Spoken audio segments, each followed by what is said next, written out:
हमारे सहयोगी पवन नारा इस वक्त पार्लियामेंट के अंदर ही मौजूद है। आइए इनकी एक रिपोर्ट आपको दिखाते हैं। इस वक्त हम मकर द्वार के सामने हैं। ये एरिया वो है जिसको लोकसभा अध्यक्ष ने प्रदर्शन करने के लिए प्रतिबंधित किया है। यहाँ से सभी सांसद आज अंदर जा रहे हैं। इधर देखेंगे तो बीजेपी के सांसद आ रहे हैं और मकर द्वार के इधर आप देखेंगे तो यहाँ कांग्रेस के सांसद प्रदर्शन करने के लिए पहुंच रहे हैं। लेकिन आज जो बदलाव हुआ है वो ये बदलाव हुआ है कि जो प्रोटेस्ट पहले इस मकर द्वार पर होता था, अब पुराने संविधान सदन के सामने जो तस्वीरें हैं वो ये है कि यहाँ कांग्रेस के नेता प्रोटेस्ट कर रहे हैं। कल हुई धक्का मुक्की के बाद जो तस्वीर निकल कर आई वो ये आई कि ये बैरिकेडेड इलाका है। दोनों तरफ से इस तरह से हरी पट्टियां लगाई गई हैं और इन हरी पट्टियों को पार करके कोई भी मीडिया वाला या सांसद प्रदर्शन नहीं कर सकता वहां पे, इसलिए इस इलाके को खाली किया गया है। जो सीआईएसएफ को सिक्योरिटी दी गई है वो बढ़ाई गई है और जैसे ही सांसद आगे बढ़ रहे हैं वो यहाँ नारे लगाते हुए आगे तो बढ़ रहे हैं, लेकिन अब देखना होगा कि यहाँ वो आगे जब बढ़ते हैं तो इस तरह का प्रोटेस्ट जारी रहता है या नहीं है।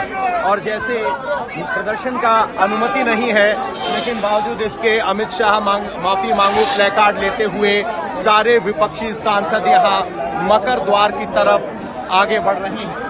ये तस्वीरें हैं। यहाँ लोग अगर प्रोटेस्ट करें तो पीछे सिक्योरिटी की तरफ से क्वार्डन भी बनाया गया है, यानी जो बिना प्रोटेस्ट के वापस जाना चाहे वो जा सकता है।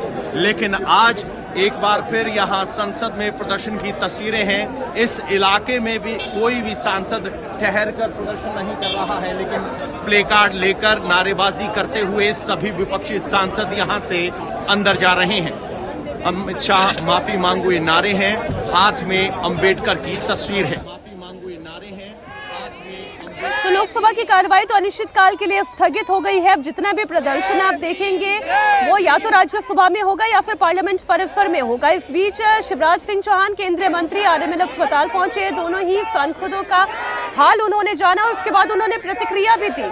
उन्होंने कहा जो भी पार्लियामेंट में देखने को मिला, जो भी बर्ताव इन दो सांसदों के साथ किया गया, वाकई अशोभनीय था। इससे पहले इस तरह की घटना कभी नहीं हुई।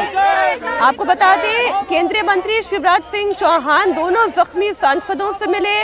उन्होंने कहा कि लोकतंत्र का ऐसा अपमान कभी नहीं देखा।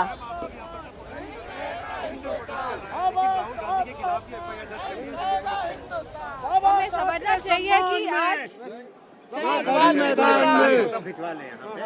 जो कल की घटना हुई है, जिस तरह का माहौल संसद के मकर द्वार में देखने को मिला, जिस तरह से ऑपोजिशन वालों को रोका गया स्टे केस में और जिसकी वजह से डिसबैलेंस की वजह से एक दो सांसद को चोट आई है, तो इसके लिए भारतीय जनता पार्टी के सभी सांसद जिम्मेदार हैं।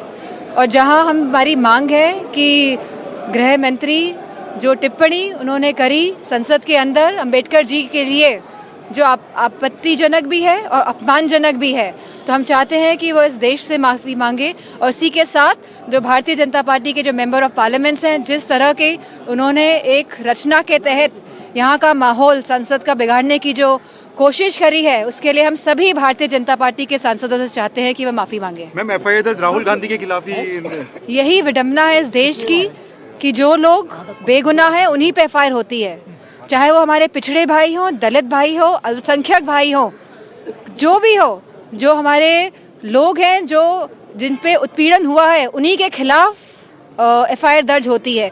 आज और ये बात साबित होती है जिस तरह नेता विपक्ष राहुल गांधी के खिलाफ जो एफआईआर दर्ज हुई है सरासर गलत है। और जो लोग जिम्मेदार हैं इसके भारतीय जनता पार्टी के, they should apologise to the nation.